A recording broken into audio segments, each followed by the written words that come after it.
इस चैनल पर आपको सुनने को मिलती हैं सच्ची और काल्पनिक डरावनी भूतिया कहानियाँ। अगर आपको मेरी वीडियोस देखना और सुनना पसंद है तो मेरे इस चैनल को सब्सक्राइब करना ना भूलें। तो चलते हैं आज की कहानी की ओर। आज की कहानी एन के नाम के एक लड़के की है जो सब इंस्पेक्टर बनने का ख्वाब लेकर ग्वालियर गया था। तो क्या हुआ था एन के साथ, इस कहानी को शुरू से शुरुआत करते हैं। ये कहानी है एन की, जो एक गांव में रहता है। ये गांव बड़ा सुंदर है, पहाड़ों से घिरा हुआ है, चारों तरफ हरियाली ही हरियाली, आसपास जंगल भी हैं और सबसे अच्छी बात कि ये गांव ग्वालियर जिले से सिर्फ 125 किलोमीटर की दूरी पर है। अब इस गांव का नाम आप मुझसे मत पूछिए। ये लड़का बड़े ही मजे से अपने गांव में अपने दोस्तों परिवार के साथ रह रहा था, लेकिन बचपन से इसने एक सपना देखा सब इंस्पेक्टर बनने का। और जैसे जैसे बड़ा होता गया वैसे वैसे इसका सपना भी उतना ही मजबूत होने लगा। और जब इसने 12वीं पास की तो इसने अपने घर वालों से बात की। घर वाले भी चाहते थे कि लड़का पढ़ाई लिखाई करके एक बड़ा अफसर बन जाए और पूरे परिवार का नाम रोशन करे। तो घर वालों ने उसे इजाज़त दे दी ग्वालियर जाने की। लड़का तैयारी करने लगा। उसने अपने गांव में अपने दोस्तों से बात की। उसके कुछ दोस्त थे जो उसके साथ ग्वालियर जाने को तैयार थे। 2-3 दोस्त थे, तो सभी लोग तैयार हो गए और निकल पड़े ग्वालियर की ओर। एन के पहली बार घर से बाहर इतने दिनों के लिए जा रहा था। इससे पहले वो कभी भी ज़्यादा दिनों तक अपने घर वालों से दूर नहीं हुआ था। उसका मन बेचैन हो रहा था, लेकिन कहीं ना कहीं सुकून था कि दोस्त उसके साथ थे और वो जानता था कि उसे अगर अपना सपना पूरा करना है तो घर वालों को छोड़ना ही पड़ेगा। तो वो उन्हें छोड़कर बढ़ गया अपने सपनों के शहर ग्वालियर की ओर। वहाँ पहुंचकर उन्होंने अपनी कोचिंग लगाई और बढ़िया जगह रूम लिया और सभी दोस्त एक साथ बड़े प्यार से रहने लगे। समय समय पर पढ़ाई करते, खाना खाते और सो जाते और फालतू का कोई काम करते नहीं थे। बड़ा अच्छे से मन लग रहा था एन के का पढ़ाई में। देखते देखते 1 साल निकल गया। सब कुछ ठीक चल रहा था। एन के को लग रहा था कि उसकी पढ़ाई शानदार चल रही है और वो बहुत जल्द एग्ज़ाम क्रैक कर देगा और नौकरी ले लेगा कि तभी उसके घर से फ़ोन आया।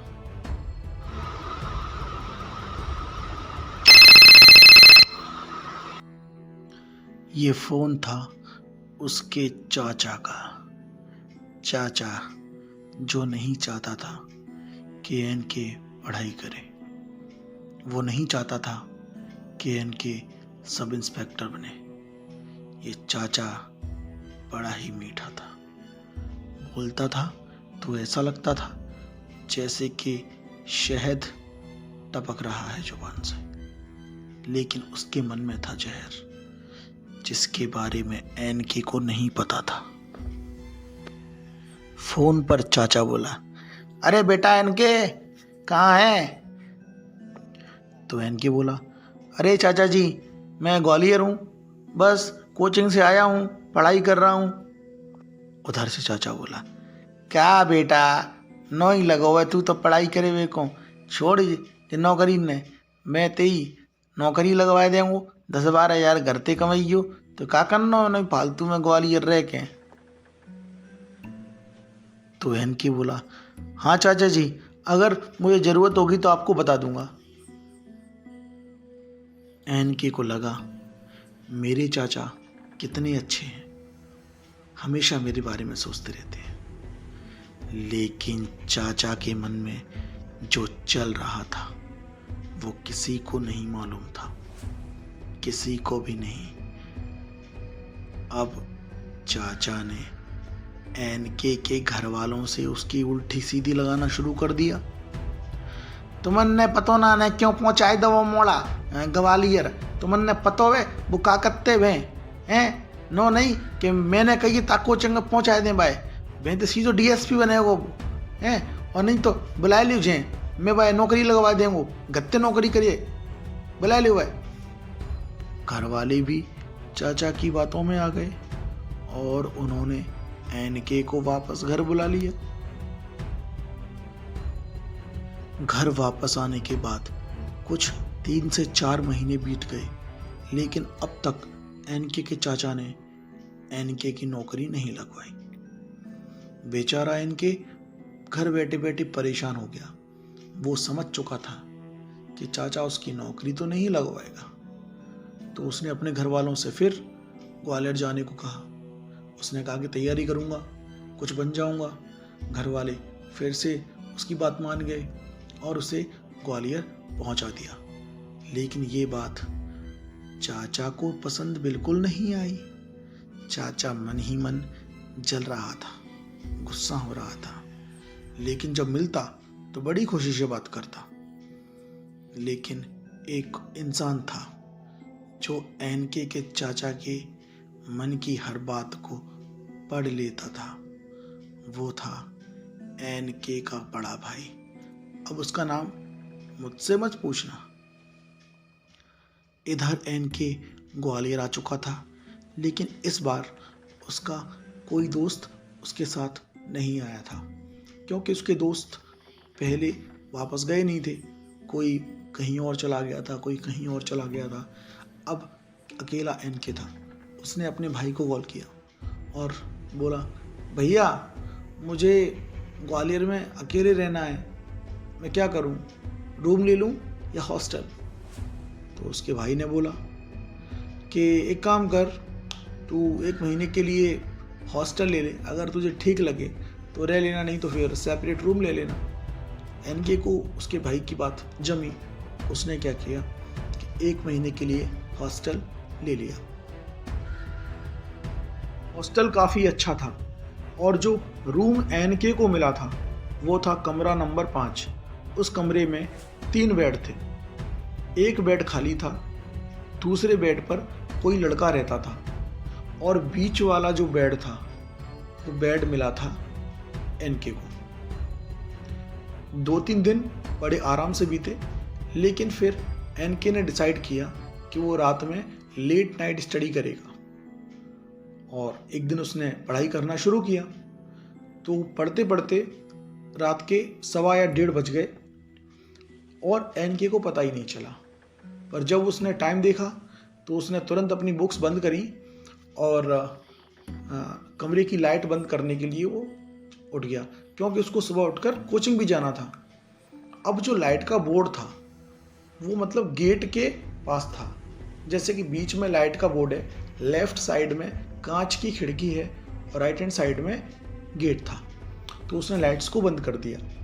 अब लाइट्स को बंद किया तो उसने खिड़की में से कुछ ऐसा देखा कि जिसे कोई भी अगर नॉर्मल इंसान देख लेगा तो डर के मारे वो पागल भी हो सकता है। उसने देखा कि बाहर से कहीं आवाज़ आ रही है, खिड़की में से आवाज़ आ रही है। हालांकि कांच की खिड़की थी, पर फिर भी काफ़ी हल्की हल्की बातचीत करने की आवाज़ आ रही थी।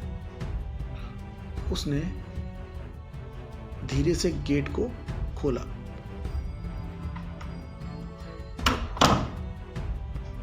और गैलरी में झांकने लगा। तो उसने देखा कि गैलरी में एक झूला है और वो झूला झूल रहा है अपने आप। उस पर कोई बैठा नहीं था। तो एनके सोच में पड़ गया कि यार ये झूला शाम को तो था नहीं, अभी कहाँ से आ गया और ये अपने आप झूल कैसे रहा है। तो उसको लगा कि शायद ये बालकनी में से हवा जो आ रही है उसकी वजह से ऐसा हो रहा होगा। तो उसने गेट बंद कर दिया और वापस आकर अपने बेड पर सो गया। पूरी रात बाहर से आवाजें आती रहीं और वो फिर भी एनके सो गया।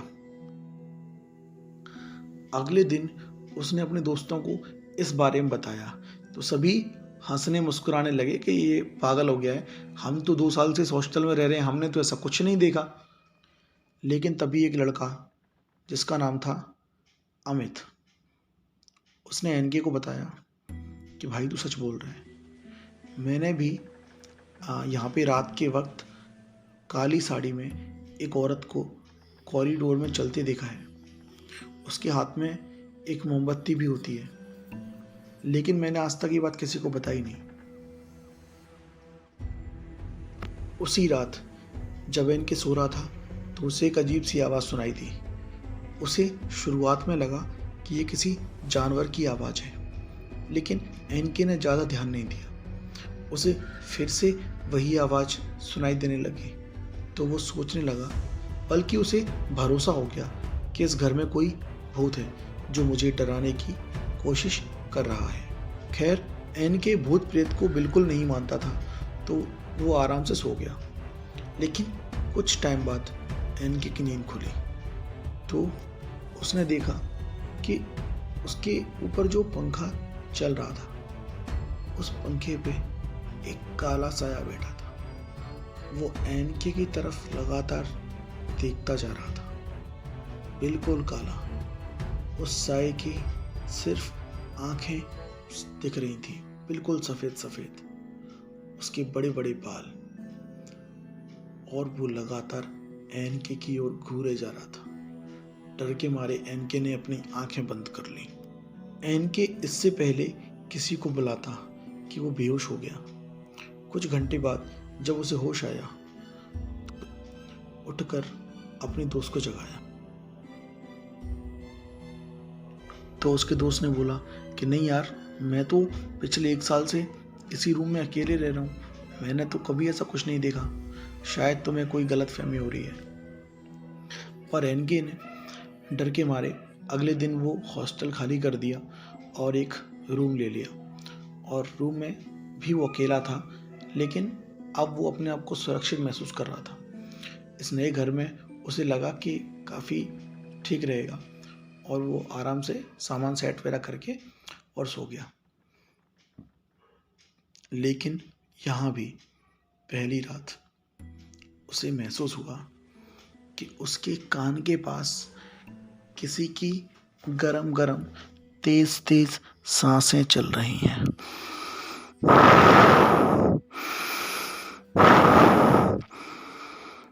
जल्दी से एनके ने मोबाइल की टॉर्च चालू की और आसपास देखा तो कोई नहीं। उसने फिर से मोबाइल रख दिया और थोड़ी देर बाद उसने महसूस किया कि कोई उसकी बेड के नीचे से उसके बेड को ऊपर उठाने की कोशिश कर रहा है। डर के मारे एनके चिल्लाया और चिल्लाते हुए वो कमरे के बाहर आ गया कि तभी मकान मालिक आया। उसने कहा क्या हुआ? अरे अंकल, इसमें कोई है, मतलब कोई है इसमें, मेरे बेड के नीचे कोई था। तो उन्होंने बोला कि क्या बात कर रहे हो, कोई नहीं है यहाँ पे। तो काफ़ी चेक किया, कोई नहीं। अब हर दिन एनके के साथ कुछ ना कुछ अजीब घटना होने लगी और धीरे धीरे ऐसी कंडीशन आ गई कि एनके बीमार रहने लगा। बीमार, इतना बीमार कि अब वो खाना भी खाना बंद कर दिया था उसने। मतलब दिन में 1-2 रोटी मुश्किल से खा पा रहा था। कभी उसे गले में छाले हो जाते थे, कभी पेट में कोई और समस्या होती थी। मतलब कुल मिलाकर बीमार रहने लगा वो। उसने कई डॉक्टर को दिखा लिया। डॉक्टर ने कहा नॉर्मल है, कोई बात ही नहीं है, अच्छे से रहो, सो, खाना खाओ, आराम से थोड़ा रनिंग वनिंग करो। उसने सब कुछ करके देख लिया, लेकिन वो ठीक नहीं हो रहा था। तब उसने अपने माँ बाप को फ़ोन किया तो उनके मम्मी पापा ने उसे घर बुलाया और उनके गांव में एक मतलब बाबा थे, वो भगत बोलते थे उनको। तो उन्होंने जब एनके की नब्ज को पकड़ा तो उन्होंने बताया कि इस लड़के पे ना किसी आत्मा का साया है। पिछले 3-4 महीने से वो आत्मा इसके साथ है, इसी के साथ रहती है परमानेंट। ये जहाँ जाता है वो आत्मा इसके साथ जाती है। वो इसे खाना खाने नहीं देती है, शरीर को खराब कर देती है और रात में डराती है। तो घर वालों ने बोला कि आत्मा कहाँ से आई है ये? तो उन्होंने जो बताया उस पर किसी को यकीन नहीं हुआ, लेकिन सच्चाई तो वही थी। उस भगत ने बताया कि तुम्हारे घर का ही कोई व्यक्ति है जिसने इस पर ये भूत का साया किया है। वो नहीं चाहता कि लड़का पढ़े, अधिकारी बने या सफलता प्राप्त करे। वो चाहता है कि लड़का गड्ढे में गिर जाए। इस चक्कर से उसने इस पर भूत का साया किया है और वो कोई तुम्हारा अपना ही है। लेकिन उस भगत ने स्पष्ट उसका नाम नहीं लिया कि वो कौन है। लेकिन जब एनके ने मुझे ये कहानी बताई तो मुझे लगा कि ऐसा एक इंसान था इस कहानी में जो ऐसा कर सकता था, और मेरे हिसाब से वो है एनके का चाचा। क्योंकि शुरुआत से ही वो नहीं चाहता था कि एनके पढ़ाई लिखाई करे। जो भी है, आपको क्या लगता है, एनके का चाचा ही था वो या कोई और था? जो भी आपको लगे कमेंट्स में बताइए। और उसके बाद एनके को बाबा ने एक ताबीज़ दे दिया, एक कड़ा दे दिया, और उसके बाद एनके आज भी ग्वालियर में रह रहा है। उसे कभी कोई भूत की समस्या नहीं हुई, उसे कभी डर महसूस नहीं हुआ, उसकी तबीयत खराब नहीं होती है। अब वो ठीक है। लेकिन आज भी उसका चाचा नहीं चाहता कि वो ग्वालियर रहकर पढ़ाई करे। लेकिन क्या एनके का चाचा इतनी आसानी से हार मान लेगा? क्या वो फिर से कुछ नहीं करेगा? सोच कर देखो, अगर एनके का ताबीज और कड़ा कहीं पर गिर गया तो, कहीं रखकर भूल गया तो क्या होगा? क्या उसका चाचा फिर से कुछ करेगा? तो जानने के लिए मेरे चैनल को सब्सक्राइब कर लो, ताकि ऐसी कहानियाँ सबसे पहले आप तक पहुँच जाएं। धन्यवाद।